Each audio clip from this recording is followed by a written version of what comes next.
देख रहे हैं आप, आपके साथ मैं हूं ललित प्रजापति। पूर्व सीएम दिग्विजय सिंह का एक वीडियो वायरल हो रहा है। इसमें दिग्विजय अपनी पार्टी के नेता को मंच से फटकार लगा रहे हैं। दरअसल दिग्विजय सिंह मध्य प्रदेश विधानसभा चुनाव में कांग्रेस को मिली हार के बाद कार्यकर्ता समीक्षा बैठक के दौरान राजगढ़ के ब्यावरा पहुंचे थे। इस दौरान पार्टी के पूर्व सेवा दल जिला अध्यक्ष को उन्होंने जमकर फटकार लगाई। दिग्विजय सिंह कहते हैं कि तुमने नौकरी लगाने के नाम पर 5 लाख रुपए मेरे नाम पर क्यों लिए? मेरे घर अगली बार नहीं आओगे, मेरे घर जाओ। मुझे ऐसे लोग की पसंद नहीं मिलती।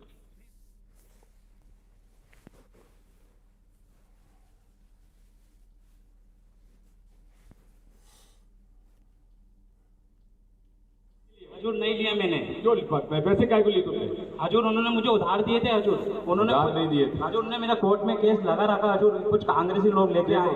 तो मेरे घर अगली बार नहीं आओगे, मेरे घर जाओ। मुझे ऐसे लोग की पसंद नहीं मिलती। एक को 5 लाख का, एक को 3 लाख का मैंने खुद ने देखा है। हजूर मैंने खुद नगद दे चुका हूँ उनको। लिया क्यों तुमने? हजूर हाँ लिया मैंने। क्यों लिया तुमने मेरे नाम से? आपके नाम से नहीं लिया हजूर। नौकरी के नाम से लिया कि नहीं लिया? हजूर नहीं लिया मैंने। जो पैसे काय को लिए तुमने?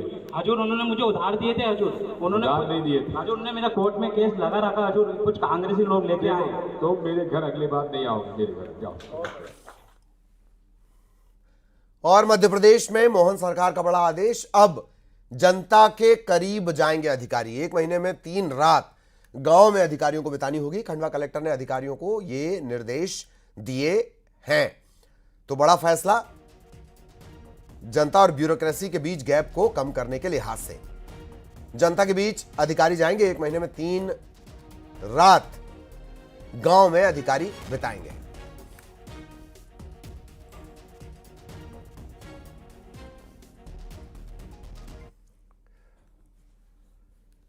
इधर भिलाई नगर विधायक को जान से मारने की धमकी मिली है। देवेंद्र यादव, सोशल मीडिया पर उन्हें यह धमकी दी गई है। विधायक ने इस बात की शिकायत एसपी से की है।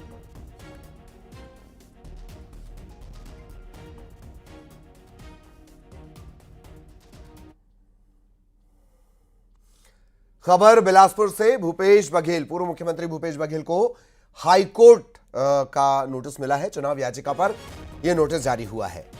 ये याचिका विजय बघेल ने लगाई थी आचार संहिता उल्लंघन का आरोप लगाते हुए। इसे लेकर भूपेश बघेल को हाईकोर्ट ने नोटिस जारी किया है।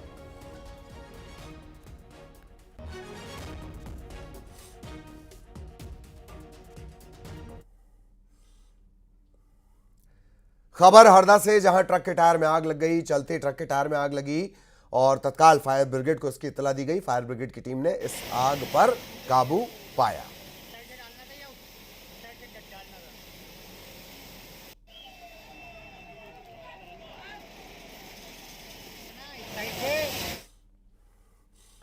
इधर मुंगेली में एकलव्य स्कूल के प्रिंसिपल सस्पेंड कर दिए गए हैं। प्राचार्य प्रभु दयाल ध्रुव, उन्हें सस्पेंड किया गया। लाखों रुपए की गड़बड़ी का आरोप है। लोरमी एकलव्य आवासीय विद्यालय में गबन का यह पूरा मामला है। एकलव्य स्कूल के प्रिंसिपल सस्पेंड कर दिए गए हैं, निलंबित कर दिए गए हैं। लाखों रुपए की गड़बड़ी का आरोप इन पर लगा है।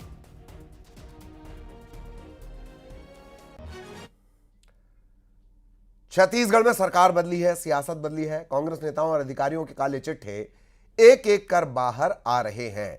अभी शराब और कोयला घोटाले का दाग लगा था कि 2 और घोटालों की फाइल खुल गई।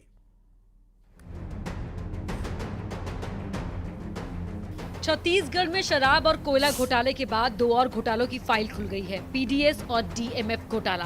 कांग्रेस नेताओं और अधिकारियों की मुसीबत बढ़ गई है। एक एक कर मामले खुल रहे हैं। कांग्रेस सरकार में हुए घोटाले पर ईओडब्ल्यू एसीबी में 4 अलग अलग केस दर्ज किए गए। 16 जनवरी को 2 और 17 जनवरी को 2 केस दर्ज किए गए।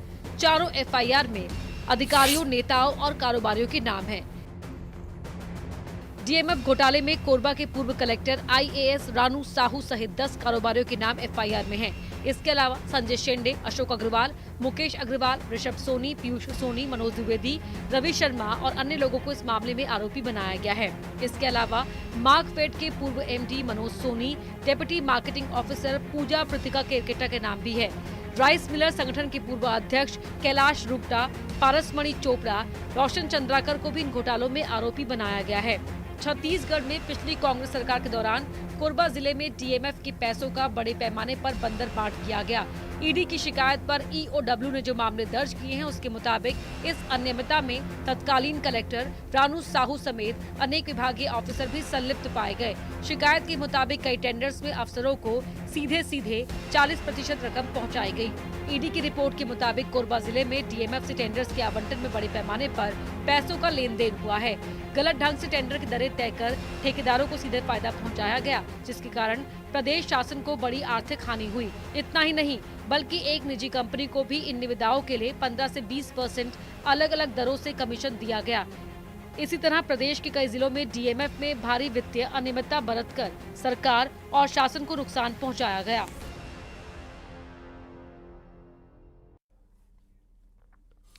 छत्तीसगढ़ में लोकसभा चुनाव से पहले धर्मांतरण को लेकर सियासी पारा चढ़ने लगा है। कांग्रेस ने साय सरकार से इस मामले में श्वेत पत्र लाने की मांग की, तो वहीं बीजेपी ने कांग्रेस पर पलटवार किया है। कांग्रेस ने बीजेपी को धर्मांतरण पर श्वेत पत्र लाने की चुनौती दी है। कांग्रेस संचार विभाग के अध्यक्ष सुशील आनंद शुक्ला ने कहा कि छत्तीसगढ़ में धर्मांतरण को लेकर श्वेत पत्र जारी करें। ये बताएं कि बीजेपी के शासनकाल में कितने चर्च बने और धर्मांतरण हुए। साथ ही ये भी बताएं कि कांग्रेस शासनकाल में कितने चर्च बने और कितने धर्मांतरण हुए। देश में भारतीय जनता पार्टी की सरकार है, प्रदेश में भी भारतीय जनता पार्टी की सरकार है। कांग्रेस पार्टी मुख्यमंत्री श्री विष्णुदेव साय को चुनौती देती है कि वह धर्मांतरण को लेके, विशेष तौर पे छत्तीसगढ़ में धर्मांतरण को लेके श्वेत पत्र जारी करें कि भारतीय जनता पार्टी की रमन सरकार में कितने चर्च बने थे और कांग्रेस की भूपेश सरकार के दौरान कितने चर्च बने थे। स्थितियां स्पष्ट हो जाएंगी। भारतीय जनता पार्टी की जब जब प्रदेश में सरकार रहती है या देश में सरकार रहती है, वह स्वयं धर्मांतरण को बढ़ावा देती है ताकि इस मुद्दे पे बयानबाजी करके मतों का ध्रुवीकरण कर सके। भारतीय जनता पार्टी को हिंदुत्व से, सनातन से कोई मतलब नहीं है। वो अपनी राजनीति करने के उद्देश्य से इस प्रकार की चीज़ों को प्रसारित करती है। छत्तीसगढ़ में भी जो धर्मांतरण की बातें हैं उसके पीछे भारतीय जनता पार्टी है। नहीं तो श्वेत पत्र जारी करके बताएं कि प्रदेश में कितने चर्च रमन के 15 साल के कार्यकाल में बने थे, उसके पहले कितने चर्च थे और हमारी सरकार के 5 साल में कितने चर्च बने। इधर शिक्षा मंत्री बृजमोहन अग्रवाल ने कांग्रेस पर पलटवार करते हुए कहा कि कांग्रेस की सरकार ने धर्मांतरण को लेकर 5 सालों में जो काम किया है, धर्मांतरण को लेकर कितनी शिकायतें हैं, कितने मामलों में कार्रवाई की गई, ये कांग्रेस बताने को तैयार नहीं। कांग्रेस अपनी गलती छिपाने के लिए बीजेपी पर आरोप लगा रही है। पूरे प्रदेश में धर्मांतरण को लेकर कितनी शिकायतें हैं और कितनी शिकायतों पर कार्रवाई की, जरा कांग्रेस को बताना चाहिए। कांग्रेस तो बताने को तैयार नहीं है। मुझे रायपुर की ही मालूम है कि कितनी शिकायतें हुई हैं, तो उन शिकायतों को कांग्रेस को बताना चाहिए और कांग्रेस अपनी गलतियों को छुपाने के लिए हमसे बोलती है।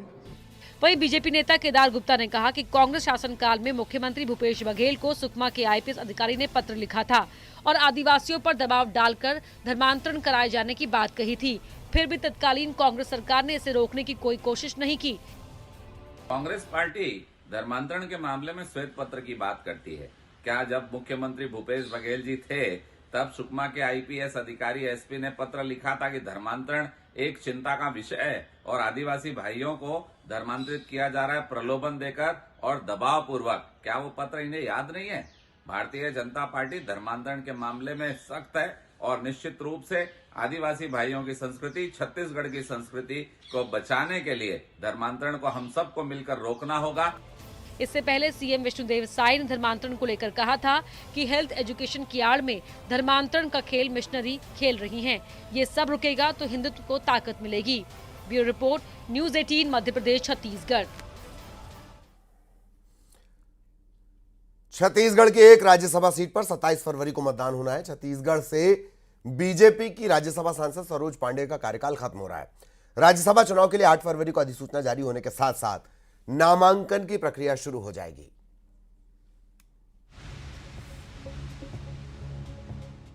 छत्तीसगढ़ की राज्यसभा सांसद सरोज पांडेय का कार्यकाल अप्रैल में खत्म हो जाएगा। चुनाव आयोग ने छत्तीसगढ़ समेत 56 राज्यसभा सीटों पर चुनाव तारीखों का ऐलान किया। छत्तीसगढ़ के साथ ही 15 राज्यों के लिए चुनाव 27 फरवरी को होगा। वोटिंग सुबह 9 बजे से शाम 4 बजे तक होगी। नामांकन की आखिरी तारीख 15 फरवरी है। 27 फरवरी को वोटिंग के दिन ही नतीजे आएंगे। चुनाव के लिए आयोग 8 फरवरी को अधिसूचना जारी करेगा। वहीं नामांकन पत्रों की जांच की तारीख 16 फरवरी है और उम्मीदवार 20 फरवरी तक अपना नाम वापस ले सकेंगे। बीजेपी की नेता सरोज पांडे छत्तीसगढ़ की पहली निर्वाचित राज्यसभा सांसद बनी थी। तब 49 विधायकों वाली बीजेपी की प्रत्याशी सरोज पांडे को 51 वोट मिले थे। तब राज्य के इतिहास में पहला मौका था जब राज्यसभा के लिए मतदान किया गया, नहीं तो अब तक निर्विरोध राज्यसभा पहुंचते थे। पिछली बार कांग्रेस के लेखराम साहू के रूप में प्रत्याशी उतारा, लेकिन साहू को पार्टी के ही पूरे वोट नहीं मिल पाए थे। Bureau report, news 18 Madhya Pradesh, Chhattisgarh. Dhamtari में महिला कांग्रेस की राष्ट्रीय अध्यक्ष अलका लांबा ने मीडिया को बयान देते हुए कहा कि लोकसभा चुनाव तक फूलो देवी ही छत्तीसगढ़ महिला कांग्रेस के अध्यक्ष रहेंगी। आपको बता दें कि फूलो देवी ने अपना पद छोड़ने की इच्छा जताई थी। इस पर लांबा ने कहा कि हमने न्याय यात्रा और चुनाव को देखते हुए अभी पद पर बने रहने का उनसे निवेदन किया है। चुनाव के बाद संगठन में बदलाव पर चर्चा की जाएगी। उन्होंने बिल्कुल इच्छा जाहिर जरूर की थी कि वो अब ये जिम्मेदारी को, क्योंकि ये उदयपुर नव संकल्प शिविर में तय हुआ था, एक व्यक्ति एक पद, और कोई भी 5 साल से अधिक एक पद पर नहीं रहेगा। स्वाभाविक एक बदलाव है और हम उस संगठन में बदलाव की ओर भी मिलजुल कर बात करके संगठन में जो भी बड़ा बदलाव करने हैं वो हम आने वाले समय में, लेकिन अभी जब तक यात्रा है, 2024 का चुनाव है, हमने अपनी फूलो देवी जी से निवेदन किया है कि वो इस पद और इस जिम्मेदारी को निभाएं और जैसे ही यात्रा और चुनाव खत्म होंगे हम इस पे जो भी होगा बदलाव बैठकर चर्चा करके फैसला लेंगे। धन्यवाद। लोकसभा चुनाव में अपनी मजबूत दावेदारी के लिए कांग्रेस ने अपनी कमर कस ली है। हमारा बूथ करेंगे मजबूत कांग्रेस के द्वारा चलाया जाएगा। प्रत्येक नेता को 5-5 बूथ की जिम्मेदारी दी जाएगी।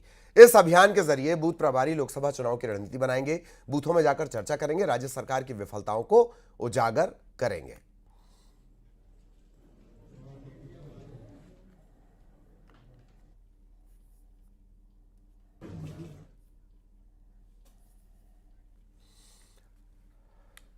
और अब दमोह से बड़ी खबर आपको बता दें, अजय मुड़ा हत्याकांड में 12 दोषियों को उम्र कैद की सजा सुनाई गई है। एक आरोपी संदेह के आधार पर बरी हो गया। साल 2020 में अजय की हत्या हुई थी और अब इस मामले में सजा सुनाई गई है।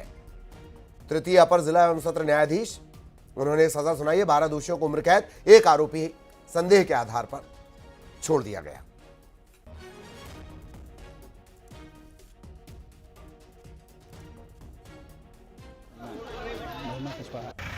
तृतीय अपर सत्र न्यायाधीश महोदय द्वारा न्यायालय में लंबित सत्य प्रकरण क्रमांक 81/21 राज्य विरुद्ध निजाम धन अन्य के मामले में निर्णय पारित करते हुए आरोपीगण को हत्या के प्रयास के मामले में दोषी पाते हुए आजीवन कारावास तथा जुर्माने की सजा से दंडित किया गया है। खबर धमतरी से, जहां मैरिज गार्डन में छापा मारा गया है। एक निजी गार्डन में जुए का खेल चल रहा था। बड़े पैमाने पर जुए का खेल चल रहा था। 46 जुआरी रंगे हाथों पकड़ा है। ताश की पत्ती और 2 लाख की नकदी बरामद हुई है। आरोपियों को पुलिस ने मुचलके पर छोड़ा है। निर्देशन में माननीय पुलिस अधीक्षक महोदय के निर्देशन में एडिशनल एसपी के मार्गदर्शन में लगातार अवैध गतिविधियों के तहत कार्रवाई की जा रही है। उसी तारतम्य में कल रात को मुखबिर से सूचना मिली कि कोतवाली क्षेत्र के अंतर्गत महाराणा प्रताप गार्डन में कुछ लोगों के द्वारा फड़ लगा करके जुआ खिलाया जा रहा है। तो जाकर के पुलिस स्टाफ के द्वारा, जो धमतरी थाना क्षेत्र के अंतर्गत थे पुलिस ऑफिसर, उनके द्वारा जाकर रेड की कार्रवाई की गई। तो उसमें 5 फड़ मिले। 5 फड़ में टोटल जो थे वो 46 वहाँ पे जुआ खेल रहे थे और उनसे लगभग 2 लाख से अधिक। अब बात हंगामे की। रायपुर में जहां कार की ओवर स्पीड को लेकर हंगामा हुआ, तो वहीं धमतरी में हिंदू संगठनों ने एसपी ऑफिस में हंगामा किया।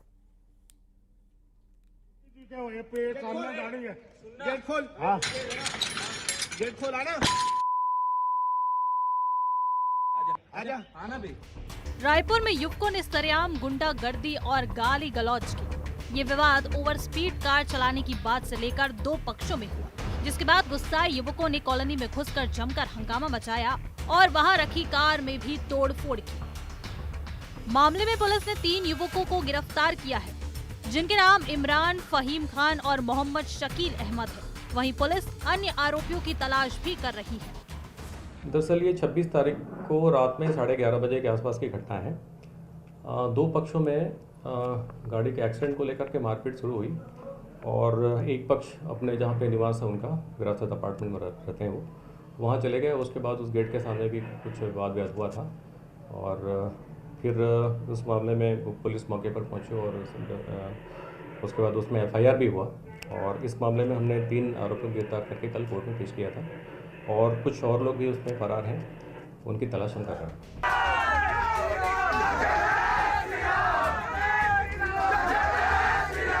वहीं दूसरे हंगामे की तस्वीर धमतरी से आई, जहां हिंदू संगठनों ने SP दफ्तर में हंगामा किया। हालांकि ये प्रदर्शन पहले से घोषित था, फिर भी बजरंगियों को रोकने के लिए कोई खास इंतजाम नहीं किए गए, लिहाजा सभी प्रदर्शनकारी सीधे SP दफ्तर के अंदर घुस गए और हंगामा किया। यहाँ लगातार हनुमान चालीसा का पाठ किया गया और धमतरी SP के खिलाफ नारेबाजी की गई। ये प्रदर्शन और हंगामा गौ तस्करी को लेकर था। विश्व हिंदू परिषद बजरंग दल द्वारा जिले धमतरी में पुलिस प्रशासन के खुले संरक्षण में चल रहे अवैध गौ तस्करी के मामलों को लेकर विश्व हिंदू परिषद बजरंग दल द्वारा पुलिस विभाग को संज्ञान में लाते हुए विरोध प्रकट किया गया, जिसमें शहर एवं ग्रामीण बजरंगी अपना विरोध प्रकट किए।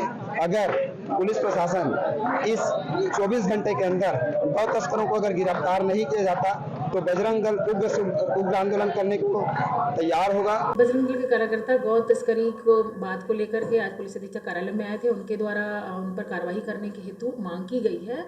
पूर्व में भी पुलिस अधीक्षक महोदय के द्वारा जिले के सभी थाना प्रभारी एवं राजपत्रित अधिकारियों को इस संबंध में स्पष्ट निर्देश जारी किए गए हैं। अगर इस तरीके से गतिविधि हो रही है, संचालित हो रही है, तो उस पर कड़ी कार्रवाई करने के निर्देश दिए गए हैं और कार्रवाइयां आगे भी हुई हैं और अभी बजरंग दल वालों के द्वारा जो बातें रखी गई उसके मद्देनजर आगे भी और कार्रवाई की जाएगी। तो 2 शहर जोरदार हंगामा, एक कार की ओवर स्पीड को लेकर तो दूसरा धमतरी में गौकशी को लेकर खाकी के सामने हंगामा हुआ। न्यूज़ 18 के लिए रायपुर से युगल तिवारी, धमतरी से अभिषेक पांडे की रिपोर्ट।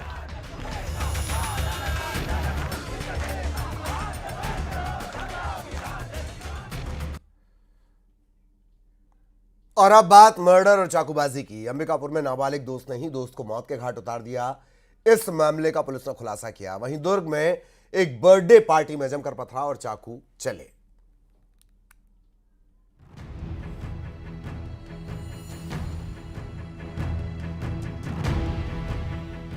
अंबिकापुर के बंजारी में सनकी प्रेमी ने छात्र की हत्या कर दी। पुलिस के मुताबिक छात्र आशीष लाकड़ा और उसके 2 दोस्तों ने युवक की गर्लफ्रेंड से ब्रेकअप करा दिया था। इसकी भनक जब सनकी आशिक को लगी तो चाकू लेकर सभी को खोजता रहा, लेकिन वो नहीं मिले। आशीष लकड़ा मिला, जिसे मौत के घाट उतार दिया। कल पुलिस को आशीष की लाश मिली थी, जिसके शरीर पर चोट के निशान थे। पूरा मामला मणिपुर थाना क्षेत्र का है। वहीं दुर्ग में बर्थडे पार्टी में जमकर पथराव और चाकूबाजी हुई, जिसमें 5 लोग घायल हो गए और एक की हालत गंभीर बताई जा रही है। ये वारदात गौतम नगर में हुई। आरोपी ने ये वारदात एक पुराने विवाद को लेकर दी। आरोपी ने ये वारदात एक पुराने विवाद को लेकर अंजाम दी। परिवार के एक शख्स से आरोपी का झगड़ा हुआ था, जिसका बदला लेने के लिए उसने इस वारदात को अंजाम दिया। अंबिकापुर से श्रवण महंत, दुर्ग से मिथिलेश ठाकुर के साथ bureau report, news 18 Madhya Pradesh Chhattisgarh.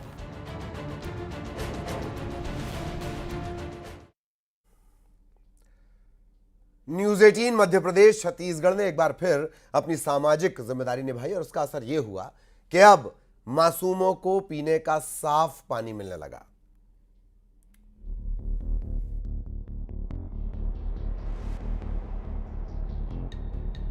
News 18 की खबर का एक बार फिर बड़ा असर हुआ है। महासमुंद के एकलव्य विद्यालय के बच्चे नहर का गंदा पानी पीने को मजबूर थे।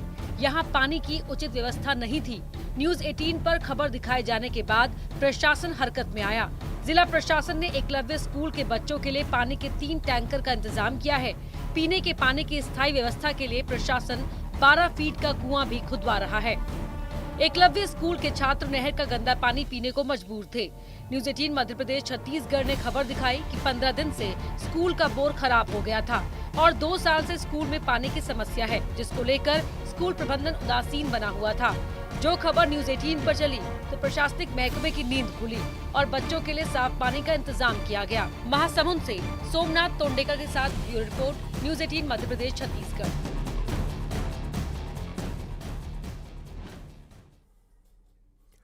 अंबिकापुर पुलिस ने गाड़ियों में हॉर्न को लेकर अभियान चलाया। प्रेशर हॉर्न लगी गाड़ियों पर कार्रवाई की। साथ ही कुछ वाहन चालकों को अधिकारियों ने प्रेशर हॉर्न नहीं लगाने की समझाइश भी दी।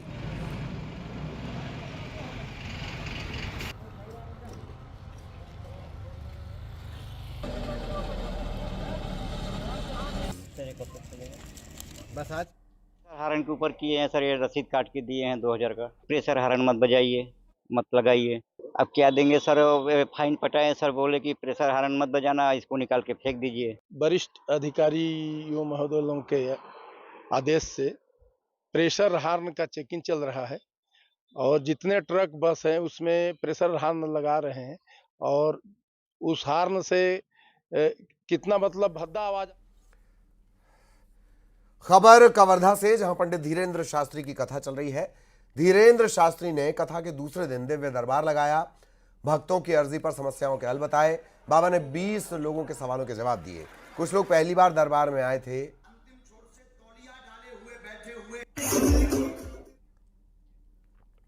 राजनांदगांव में खेली जा रही एससीवी महंत राजा सर्वेश्वर दास स्मृति अखिल भारतीय हॉकी प्रतियोगिता का शुभारंभ हुआ। इसमें देश की 24 टीम शामिल हो रही हैं।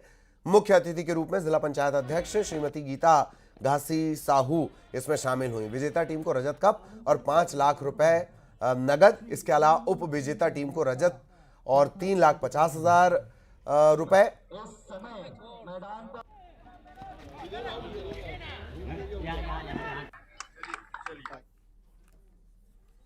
और इसी के साथ इस बुलेटिन में इतना ही। खबरों का सिलसिला जारी रहेगा।